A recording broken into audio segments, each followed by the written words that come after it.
ভক্ত আর আইডল এই দুজনের সম্পর্কটা কেমন হওয়া উচিত? আমি একটা উদাহরণ দিই। একজন ক্রিকেট ভক্ত, যিনি একজন পার্টিকুলার ক্রিকেটারের ভক্ত, সেই ক্রিকেটারের সাথে ছবি তোলা কিংবা সেই ক্রিকেটারের সাথে একটু কথা বলার জন্য বাংলাদেশ ক্রিকেট বোর্ডের অধীনে এই স্টেডিয়ামে চাকরি করতে এসেছেন কিংবা জবের জন্য এসেছেন কিছু তরুণ ছেলে। আমার পাশে দেখছেন 4-5 জন দাঁড়িয়ে আছে, তারাই হলো এই ছেলেরা। আমরা তাদের মুখেই শুনবো গল্পটা। কার জন্য আসলে এই বিসিবিতে বা এই মাঠে এসেছেন কাজ করার লক্ষ্যে? লিটন দার জন্য। আসলে ছোটো থেকে একটা স্বপ্ন ছিল, দাদার সাথে একটু কথা বলবো, সামনাসামনি গিয়ে ছবি তুলবো। এখন স্বপ্নটা পূরণ হলো। দাদা, আমরা ঢাকার থেকে আসতেছি, দাদা কনফারেন্স রুম থেকে যাচ্ছে মাঠে, দাদার সাথে দেখা হলো। আমার ফ্রেন্ড বাদন, ও পায়ে ও নিজে কন্ট্রোল করতে পারে নাই, হঠাৎ করে গিয়ে দাদার পায়ে ধরলো। দাদা বলতেছে লাগবে না, তোমরা ছবি তুলতে পারো। আমরা দাদাকে রিকোয়েস্ট করলাম।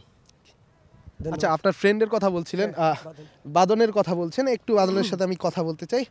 লিটনের সাথে স্বপ্ন ছিল নিশ্চয়ই ছবিটা তোলার। আমি যখন থেকে লিটন দাকে টিভিতে দেখছিলাম তখন থেকে একটা আশা জাগলো যে একবার হলো দাদাকে সামনাসামনি দেখবে এবং একটা ছবি তুলবো। তো আজকে ড্রিমটা পূরণ হলো, তো নিজেকে অনেক প্রাউড ফিল হচ্ছে। ছবিটা কি আমাদেরকে একটু দেখানো যায় কিনা? ওয়ালপেপারও দিয়ে দিয়েছেন ইতিমধ্যে। ছবিটা তোলার সাথে সাথে আসলে আপনি ওয়ালপেপারও দিয়েছেন। লিটনের আসলে কবে থেকে ভক্ত আপনি? আমি আসলে যখন থেকে ক্রিকেট খেলার বোঝার চেষ্টা করেছি অথবা বুঝছি, তখন থেকে আমি লিটনের টিভিতে দেখতাম। তো তখন থেকে ভেবে নিলাম ওনার সাথে একবার সামনাসামনি দেখা হবে, তখন একটা ছবিও তুলবো, একবার জড়িয়ে তুলবো অথবা একটা পাইও চুবো। তো সেটা আজকে পূরণ হয়ে গেলে নিজেকে অনেক ধন্য মনে হচ্ছে। তো ভগবানের কাছে প্রার্থনা করবো উনি যেন সবসময় সুস্থ এবং জীবনযাপন করতে পারে এবং বাংলাদেশের জন্য একটা বড় সিরিজ এবং এই ওয়ার্ল্ড কাপ জিততে পারে। লিটনরা যখন খারাপ করে নিশ্চয়ই এজ এ ভক্ত বা এজ এ ফ্যান আপনাদেরও খারাপটা লাগে?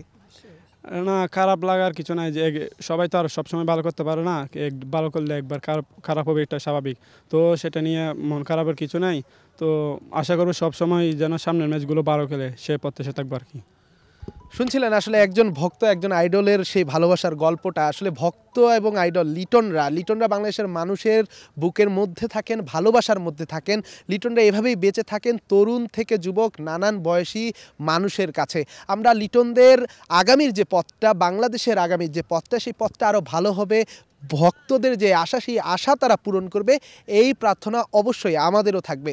Redwan Shaon, star news, Chittagong.